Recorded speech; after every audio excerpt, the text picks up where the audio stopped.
अंगात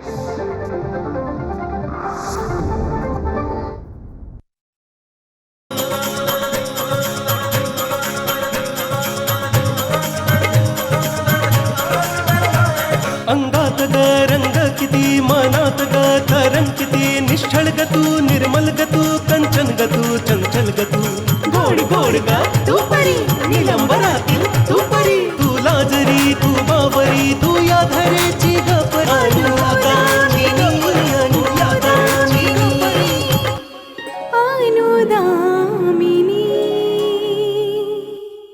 मला माहिती की मी आजपर्यंत तुला हसण्याची ना खुश राहण्याची कोणती निमित्त दिली आहेत. चुकूनही तुझ्या डोळ्यात कधी निरखून नाही पाहिलं, कारण मी यापुढे तुझ्या डोळ्यात कधीही अश्रू नाही, फक्त आणि फक्त सुख बघू इच्छितो.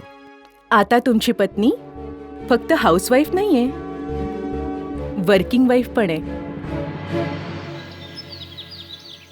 बाबा, मी पाऊल उचलले ते पुढे जाण्यासाठी नाही, यासाठी की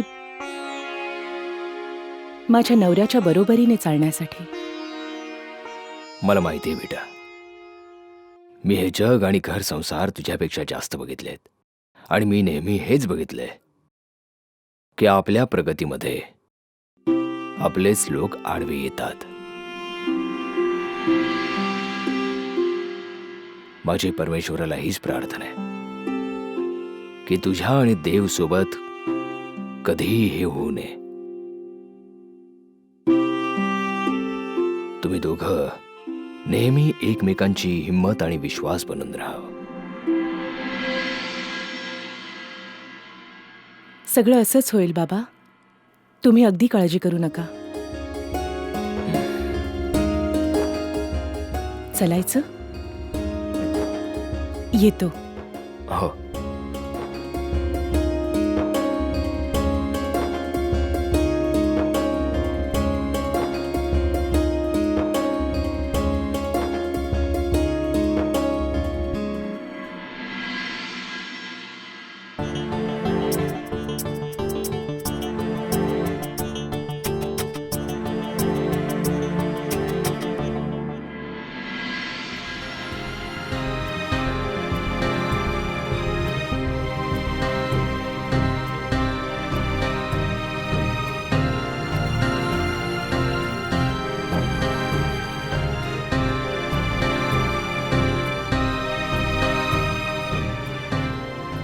असं वाटतंय की या डायरीने तुम्हाला जुन्या आठवणींशी जोडून ठेवलंय.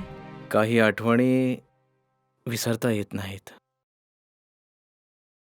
हो, पण वेळेमुळे अस्पष्ट नक्कीच होतात. अनुधामिनी तुमच्या आयुष्यात नाही येऊ शकली, या गोष्टीबद्दल मला खूप वाईट वाटतंय.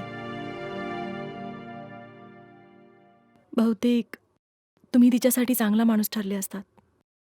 नशीब आणि अपेक्षा एक होणं हे कधी कधीच होतं. अनुदामिनी माझ्यासाठी फक्त आता एक भूतकाळ आहे. जी वेळ गेली त्या वेळेला विसरण्यातच समजदारी आहे. That's true. म्हणजे याचा अर्थ असा की तुमच्या जीवनात कुणी दुसरी सुद्धा येऊ शकते. येस, ऑफकोर्स येऊ शकते. स्वतःसाठी बंधनं लावावी असा माझा विचार नाही. आम्ही आयुष्य जगणाऱ्यांमधले आहोत. नाते फक्त जवळ राहूनच निभवायचे नसतात, दूर राहून सुद्धा निभवता येतात. अनुदामिनी माझ्या आयुष्यात नाही आहे हे मी समजून चुकलो आहे, पण काहीतरी आहे ज्यामुळे आम्ही पुन्हा एकमेकांसमोर आलो आहोत.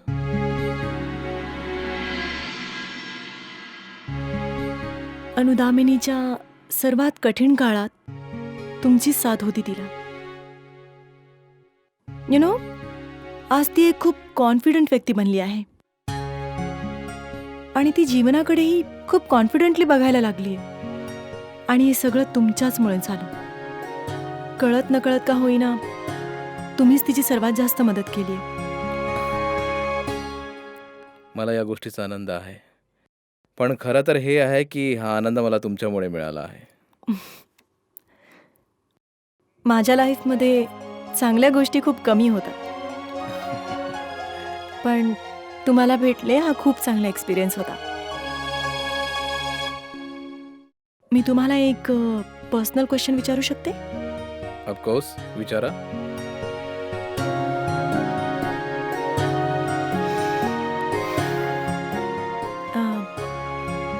तुमच्या लाईफमध्ये माझ्यासारखी मुलगी येऊ शकते का?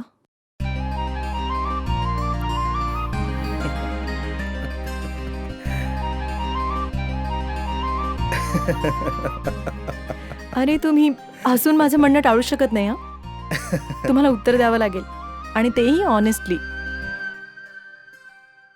तुमच्या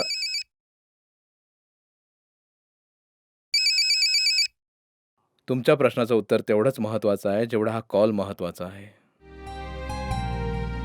प्लीज एक्सक्यूज मी.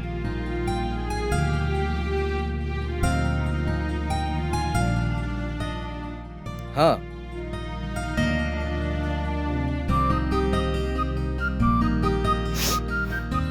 अनुदामिनी तुमची पास्ट होऊ शकते, पण मी नाही.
तुम्ही मला परत न्यायला याल ना?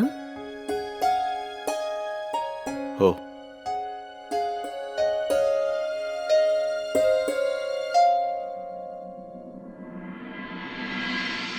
जर तुम्हाला वेळ होत असेल तर तुम्ही मला कळवा. मी नक्की तुमची वाट बघेन. ठीक आहे.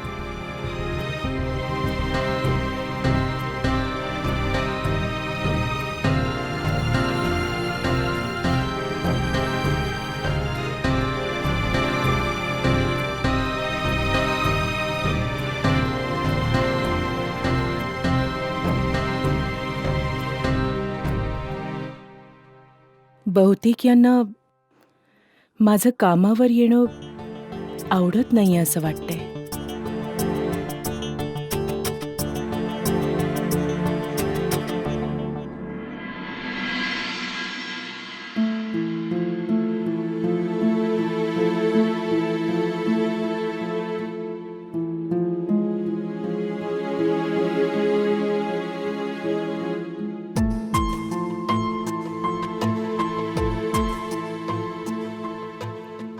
बाबा, काय झालं? तुम्ही थोडे टेन्शन मध्ये वाटताय. नाही नाही, काहीच नाही.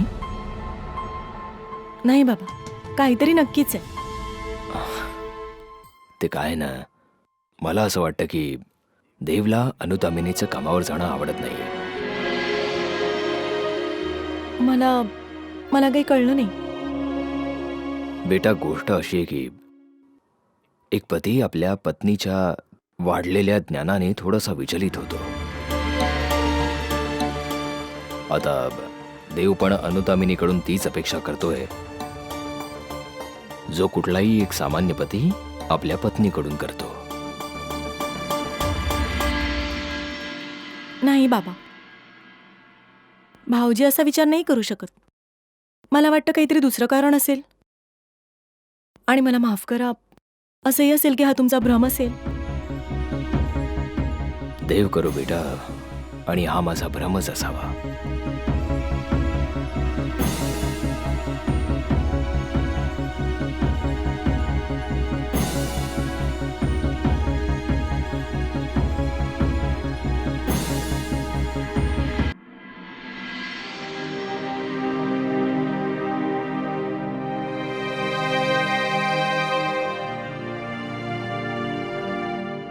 अनुधावनीचं बाहेर जाऊन काम करणं मला आवडत का नाहीये?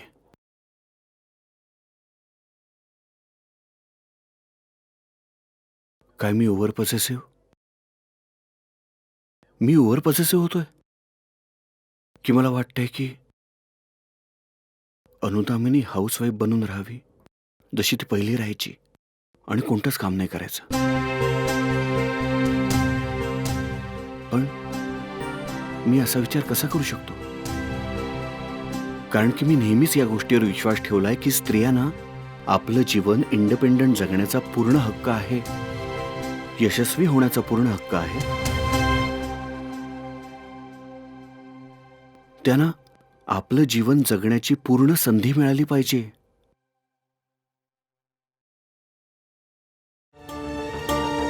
आणि आम्ही माणसांनी तर त्यांना सपोर्ट केला पाहिजे, इनफॅक्ट त्यांना एनकरेज केलं पाहिजे.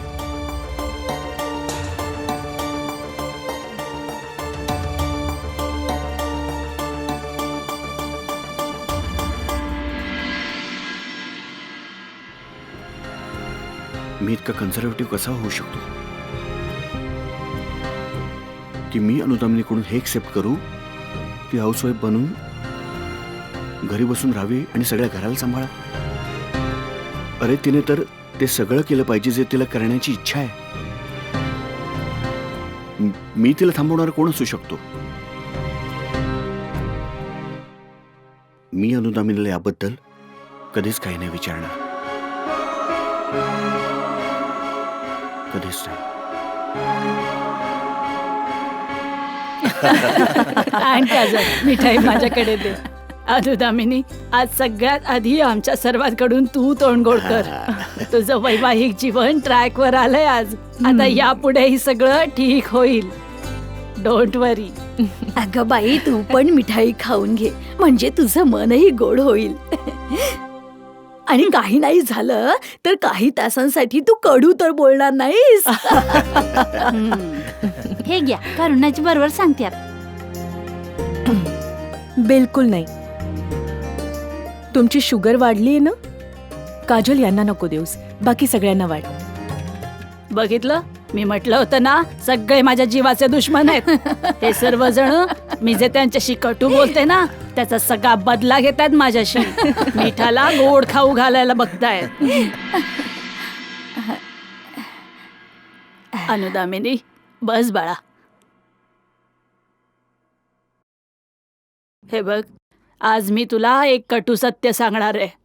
तुझा नवरा आहे ना, तुला घरी तर घेऊन गेलाय, पण तू त्याच्यापासून जरा सांभाळून राहा. कारण पुरुषांचा इगो आहे ना, तुला नाही माहित, मला माहितीये. हे लोक आहेत ना, उडत्या पक्षाचे पंख कापायचं बरोबर जाणतात. आणि हो, आणखी एक गोष्ट मला विचारायची होती तुला. तू आज इथे काम करतेस तर तुझ्या हस्बंडला काही प्रॉब्लेम तर नाही आहे ना? असं काहीच नाहीये. हां, तर मग ठीक आहे. पण एक गोष्ट लक्षात ठेव, काही गोष्टी विनाकारण कधी कधी बिनसतात. समजलं? मिठा, तू पण नाही काय सगळे घेऊन बसलीयस. विसरून जा हिचा डायबिटीस आणि खाऊ घाला हिला मिठाई.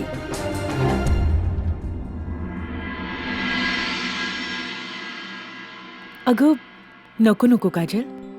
बघितलंस, मी म्हटलं होतं ना, या सगळ्या माझ्या जीवाच्या मागे लागल्यात. यांना माहितीये तरी पण हे लोक मिठाला मिठाई खाऊ घालतात. जे मी कटू सत्य सांगते ना, त्याचा बदला घेतात हे सगळे लोक.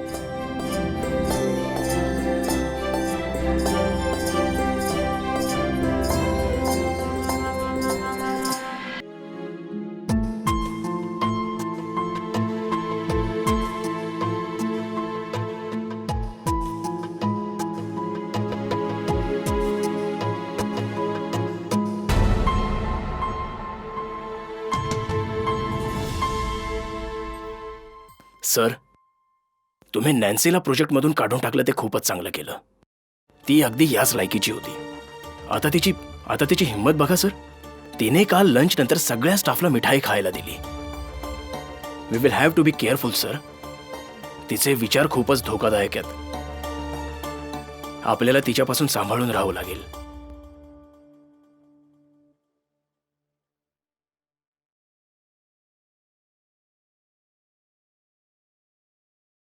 वा रोहित वा, खूप चांगलं केलंस तू.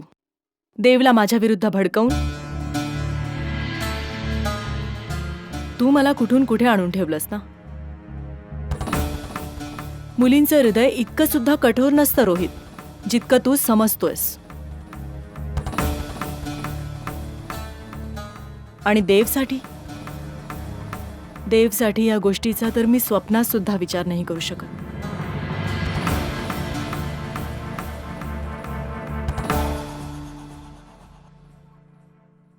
आणि एक गोष्ट लक्षात ठेव मिस्टर रोहित, आपण जेव्हा कोणाच्या प्रेमात वेडे झालेले असतो ना,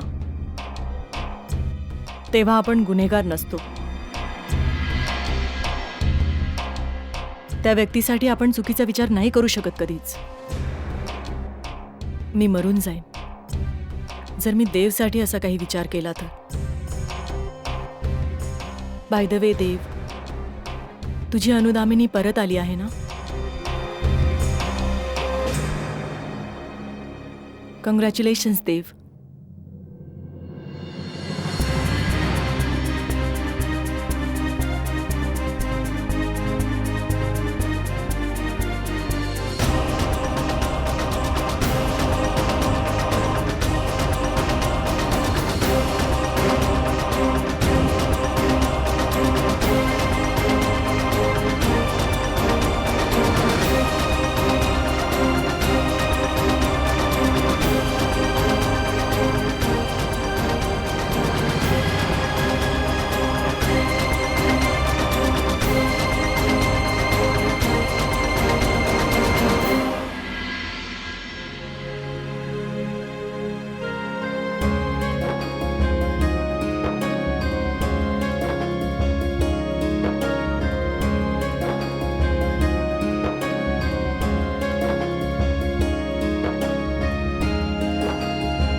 काजल, माझ्या जागेवर तू या ओल्ड एज होममध्ये काम करशील ना? कारण मी काम सोडतीये. माझं काम करणं त्यांना आवडत नाहीये, हे आता मला समजलंय. तुम्ही असा काही विचार करताय? साहेब इतक्या जुन्या विचारांचे पण नाही आहेत. त्यांनी तुम्हाला स्वीकारलंय ना, तर मग तुमच्या कामाला बी स्वीकारतील. अगं, हेच तर मला नकोय की कुठल्याही दबावाखाली किंवा त्यांच्या मनाविरुद्ध मला स्वीकारावं.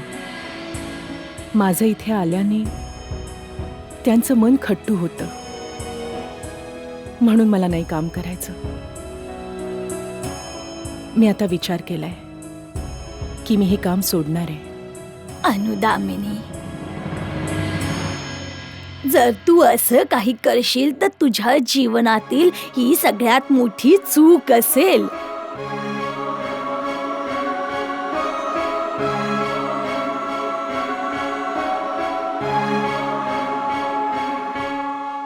तुझ्यासारख्या स्त्रियांचं समोर येणं खूप गरजेचं असतं. तू ज्या संस्कारांना चांगल्या प्रकारे समजतेस, तू नात्यांनाही चांगल्या तऱ्हेने जपतेस आणि तू या समाजाला सामोरं जाण्याची हिंमतही ठेवतेस. तुला तर समोर यावंच लागेल आणि तुला हा निर्णय बदलावाच लागेल. आणि जर कुणाला बदलायचं असेल तर ते तुझ्या पतीला. आणि एक गोष्ट लक्षात ठेव, त्याला बदलण्यासाठी तुलाच प्रयत्न करावा लागेल. माझ्यासाठी तर सगळं काही तेच आहेत. त्यांच्या आनंदातच माझा आनंद आहे, बस. हो बेटा, तू अगदी बरोबर बोलतेस. परंतु तुझ्या नवऱ्याचा आनंद पण तुझ्या आनंदात असला पाहिजे ना बेटा. तुम्हीच तर म्हणता ना की जेव्हा आपलं मन दुखी राहील तर आपण दुसऱ्याचा विचार कसा करू शकतो. तुम्ही जरा स्वतःला येळ द्या. बघालच जसा येळ जाईल ना तसं समजा ठीक होईल.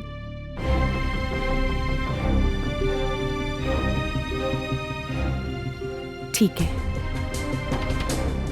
मी पुन्हा विचार करते.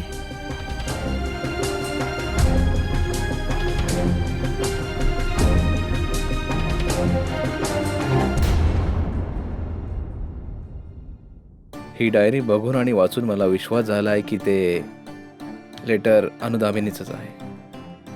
अनुदामिनीने बहुतेक हे पत्र देवला कधीतरी लिहिलं असेल.